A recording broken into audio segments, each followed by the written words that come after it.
Allegations of high-level real estate fraud involving members of the Belize government.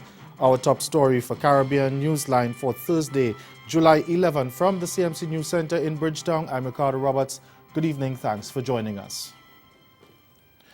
The Dean Barrow administration has found itself at the center of a major scandal that the United States Federal Trade Commission, the FTC, has described as the largest real estate scam in its history. It's alleged that government officials, including Prime Minister Barrow, were aware of a real estate fraud that bilked victims of tens of millions of dollars but did nothing. Documents filed in the U.S. court by the FTC indicate that the scammers led by Andres Puke convinced American citizens to pay for prime lands in southern Belize, known as Sanctuary Bay, or the reserve, and then made off with their money. The FTC subsequently took legal action against the Atlantic International Bank Limited, which was shut down by the Central Bank of Belize.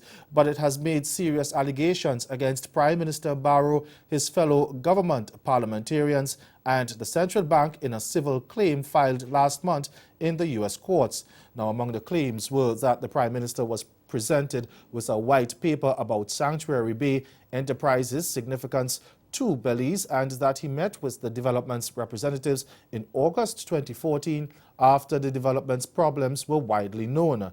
But at a press conference on Thursday, Barrow denied the allegations and said he has filed an official complaint with the U.S. State Department. I have never in my life met with this Mr. Puke. I met with nobody concerning Sanctuary Bay. I've gone back because they say it's August 2014. We don't keep records of every single person that comes to see me, but I guard my time in terms of people who ask for meetings jealously, precisely because scammers are always about the place, and one needs to be careful as to whom one will meet with. But I certainly had absolutely no meeting of any kind with this Mr. Puke. They're relying for this statement on one of the very persons they are charging as defendants, somebody called Chadwick, who is listed as one of the defendants. Had absolutely no meeting with Puke or with any other principal from Sanctuary Bay, had no discussion of any sort with anyone about Sanctuary Bay. The central bank has also denied knowing about the scam and failing to act. In a statement, it said that it froze the few applications related to Sanctuary Belize that were submitted for consent for transfer of land title pursuant of Section 40 of the Exchange Controlled Regulations Act. The bank added that allegations of impropriety by real estate developers are the domain of civil courts and law enforcement authorities. Guyana's opposition leader Barack Jagdeo has asked the Caribbean Court of Justice, the CCJ, to order President David Granger to name September 18th as Election Day. And his opposition People's Progressive Party also wants the court to order that a new chairman of the Guyana Elections Commission, GECOM, be appointed in 3 days. Now, Jagdeo's requests, which were made through his lawyers, came days before the regional court is expected to hand down consequential orders related to two rulings it made on June 18th. One was that the no-confidence motion against the government last December was validly passed. The other was that the process used to appoint GECOM chairman, retired Justice James Patterson, was flawed and therefore unconstitutional.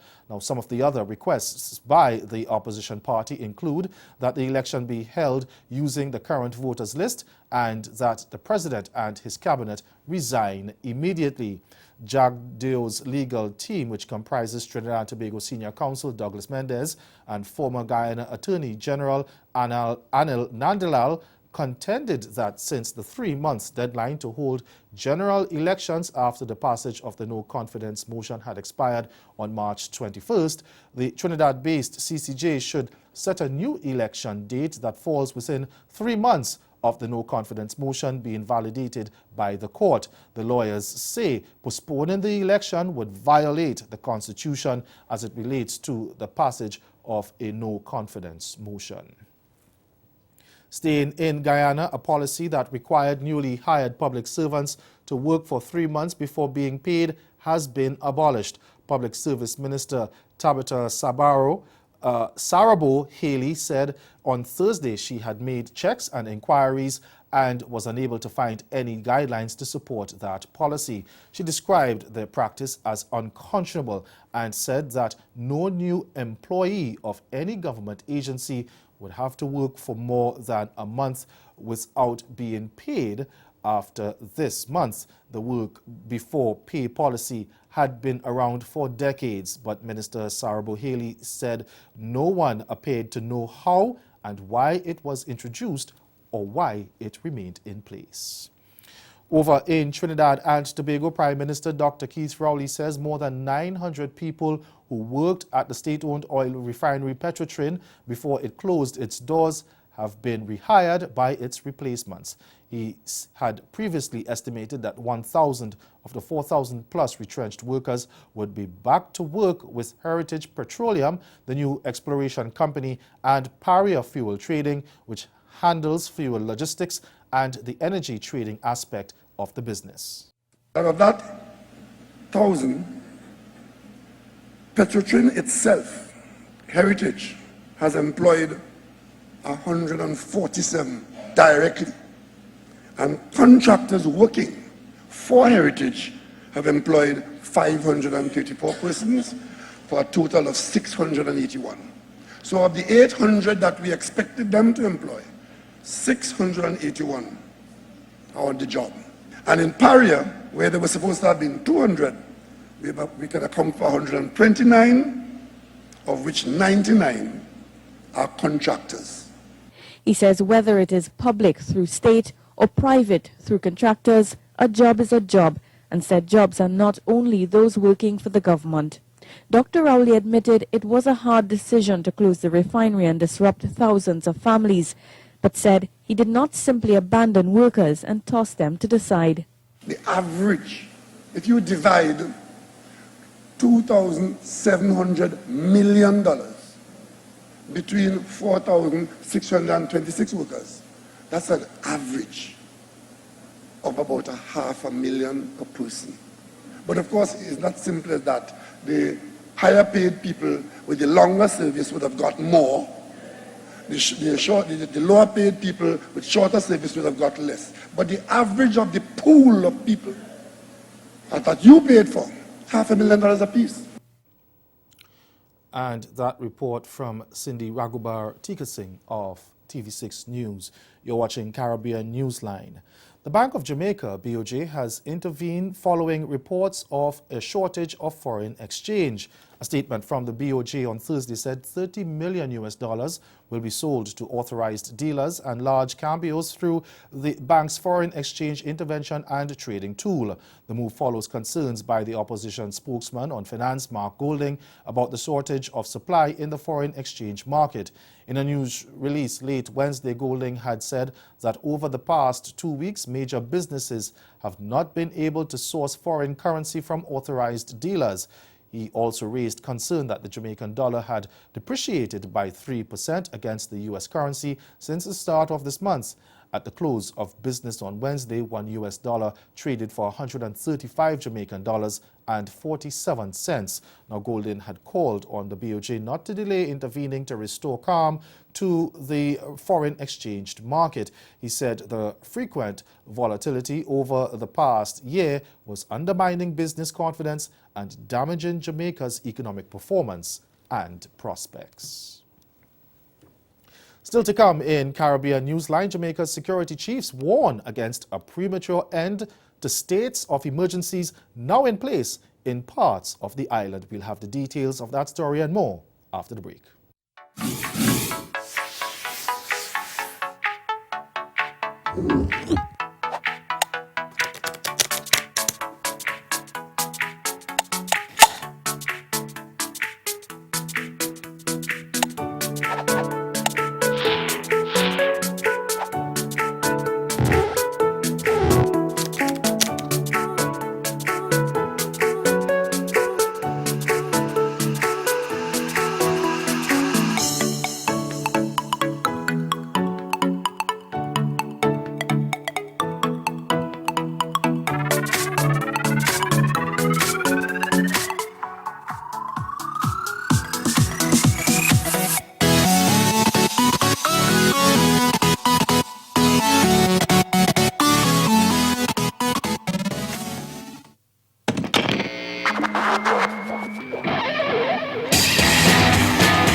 So I'm gonna add some seasoning, and this I'm gonna add to the squid.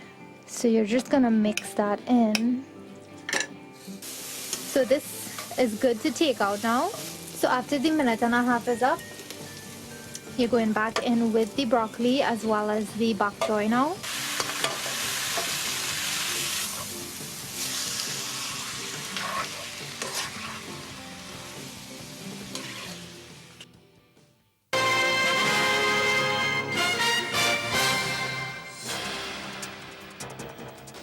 Jamaica's security chiefs have warned that the states of emergencies in the place in various parts of the island should not be ended prematurely. Now, at the same time, they've acknowledged that they don't expect the measures to be in place permanently.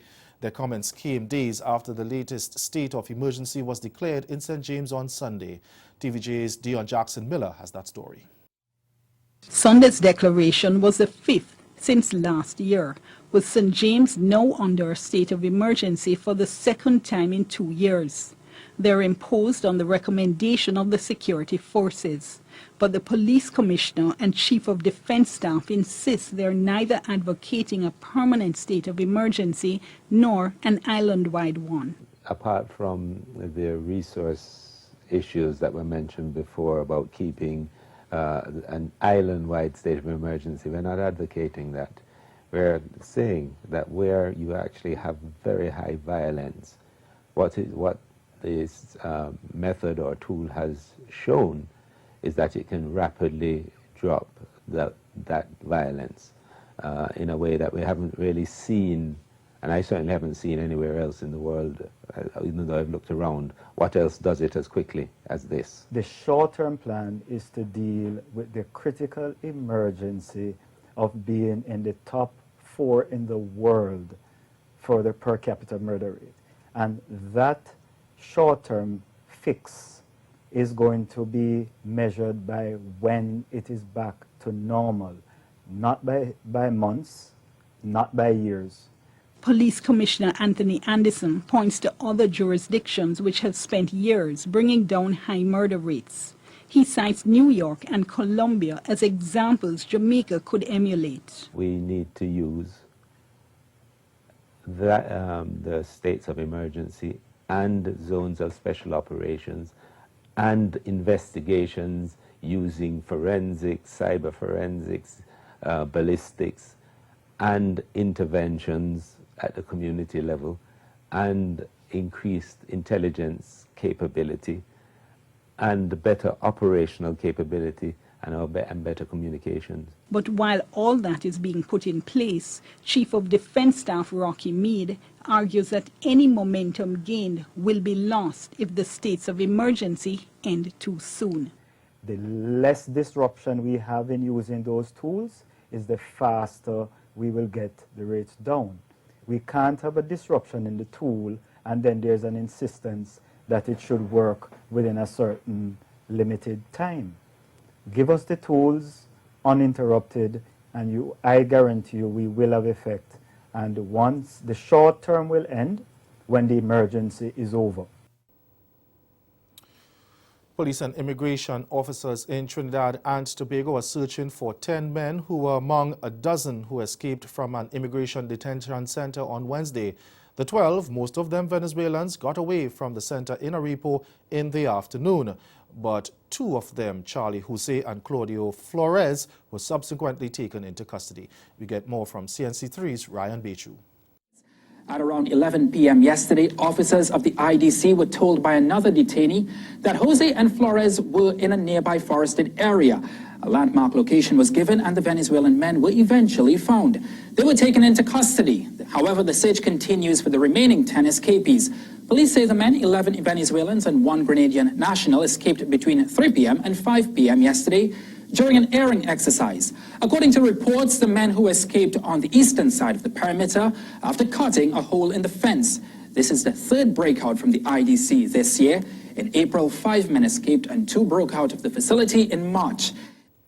And ahead in Newsline Sport, a former West Indies vice-captain says the Caribbean side's failure at the World Cup was a reality check. Stay with us, sport is next.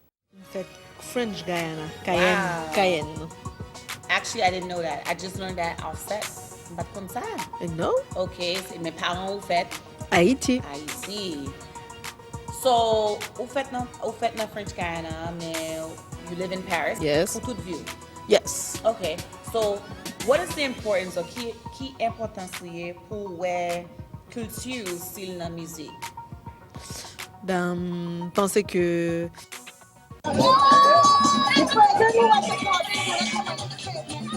1-minute mango eating competitions for primary school students and adults were some of the activities patrons engaged in during the first ever mango exhibition. Visitors were intrigued to learn of the 20-plus varieties of mangoes available on the island.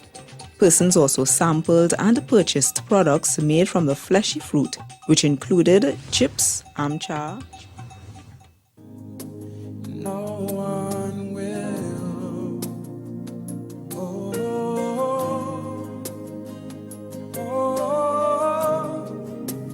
Victory gotta change for me. Yes, I make the sound everywhere I go. I have a dream, and my dreams will come true. Only if I put my trust and my focus is on you. What are the key signs that start to indicate someone might not be safe in a relationship once they've gotten that far? Yeah, so if you get to a point where the person you're dating wants to see your social media accounts, they want to know what you're posting and how you're posting it. Oh my goodness. If they're asking you what you're doing with your time, if they get upset because you're spending too much time with friends or because you're spending too much time with coworkers outside of work, that's definitely a red flag.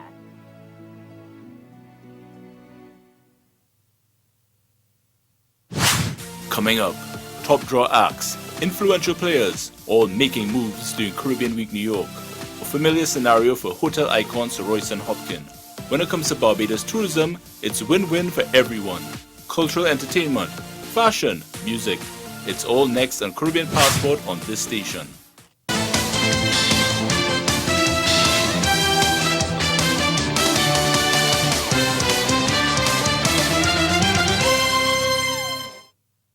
Former West Indies Vice Captain Derek Murray believes the Caribbean side read too much into their performance against England in the 5-match one-day series earlier this year, and it provided a false premise for unrealistic expectations at the World Cup. The West Indies held the world number ones and World Cup favourites England to a 2-all draw back in March, triggering widespread hope and they could mount a serious challenge at the global showpiece in England.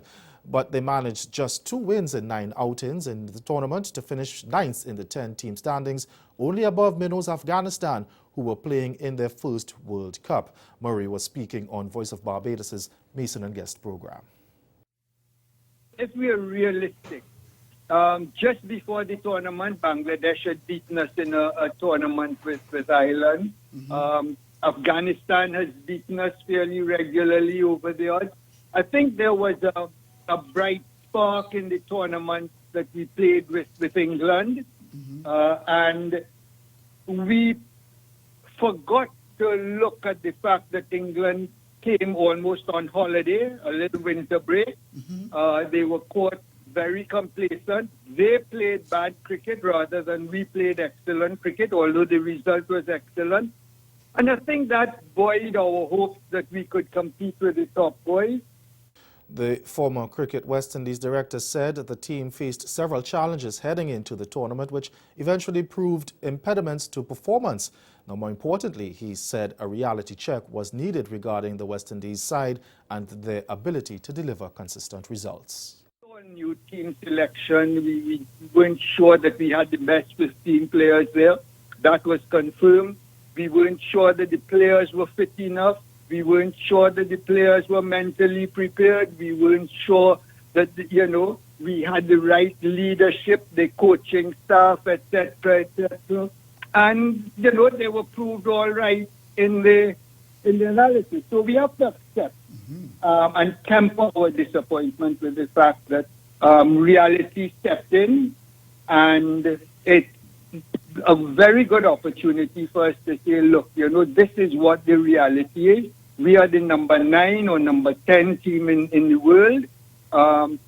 we have to do things a lot differently. It cannot be business as usual and hope that if we execute or if we do this, if we do that, it will be all right on the day. That's not going to happen. We need to change and change radically. Staying with cricket, West Indies A suffered defeat in the first of 5 one-day internationals by 65 runs against India A in Antigua on Thursday. Now batting first after winning the toss at the Coolidge Cricket Ground, India A were restricted to 190 of 48 overs, with Shreyas Iyer hitting a top score of 77, while Hanuma Vihari chipped in with 34. Barbadian fast bowler Ruston Chase had best match figures of 4 for 19, while medium pacer Akeem Jordan had figures of 3 wickets for 43 runs. In reply, the Indian bowlers dismantled the Windies' top order, leaving them reeling on 30 for 4 after 9 overs. Middle order batsman Jonathan Carter attempted to stop the slide with his unbeaten knock of 41. There were also contributions from Rovman Powell, who also scored 41, and Kerry Pear, who made 12. But the wickets kept tumbling as the Indian pacers tore into the Windies lineup, with no other batsman reaching double digits. They eventually folded on 125 after 35 overs. Khalil Ahmed was the pick of the bowlers, taking 3 wickets for 16 runs, while Axel Patel, Rahul Chahar and Washington Sundar captured 2 wickets each. The second ODI bowls off at the Sir Viv Richards Stadium on Sunday. And host England swept into their first World Cup final in 27 years after crushing defending champions Australia by 8 wickets on Thursday. The side is now favoured to clinch the title in Sunday's final with New Zealand, following the Black Caps' defeat by 119 runs in the group stages. Now, England ended Australia's bid to retain the World Cup after dismissing the former champions for 223 and then romp into victory in 32.1 overs, thanks to Jason Roy's scorching knock of 85. Let's take a look at England's reply, which secured their finals spot. There's the 50. And these two are on fire at Edgbaston. Maxwell, where are you? Get up high. No, over.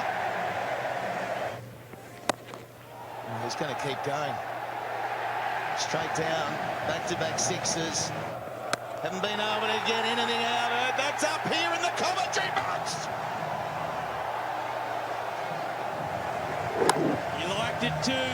Lewis calculation, I think England might be in front of where Australia were. Only by 60 runs at this stage. That is going to be out. Stark, he gets the first wicket. Oh, it hurts. Another 4, this time more control. Well, was there a little tickle on it? This is the big question, and given. Deviated after it's past the gloves and the bat. It's there, and it's uppercut forward of points for the boundary. It's gone fine. Cheers. Greet. Another boundary for Joe Root, his 5th.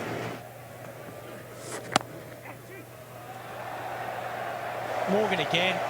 First one sweep, this one gives himself room and cuts. He's on the reverse now. Well played, Joe Root.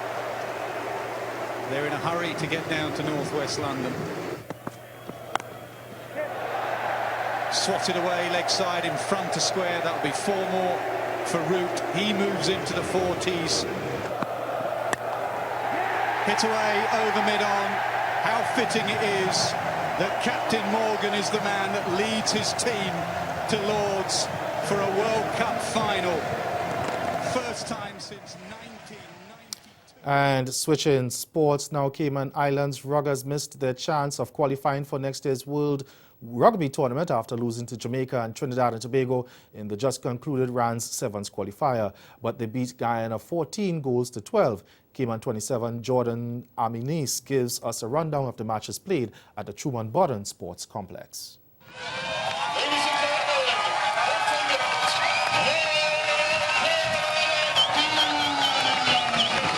And off they go. Game one, Cayman versus Jamaica. They needed a top 3 finish to qualify for the rugby repetage, while the winner would get automatic qualification.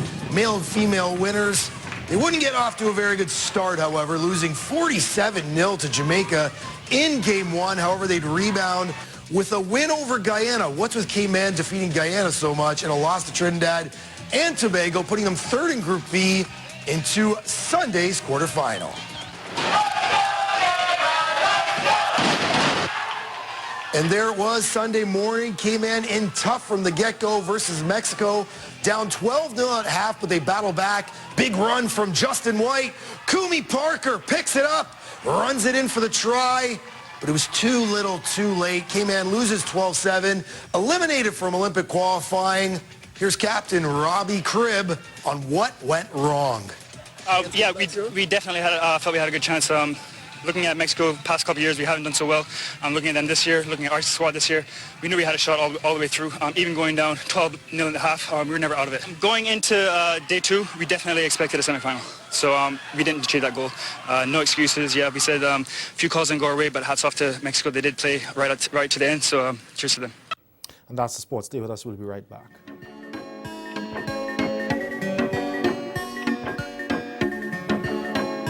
Welcome to this year's 50th Caribbean Broadcast Union Assembly on the island of San Andres.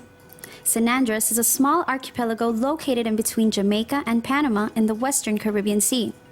A lush, exotic island rich in culture, history, gastronomy, and breathtaking scenic views.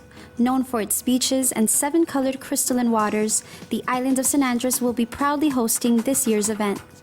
CBU members will enjoy top-of-the-line accommodations for an unforgettable experience in San Andres, connecting Caribbean nations through this year's 50th edition of the CBU Assembly.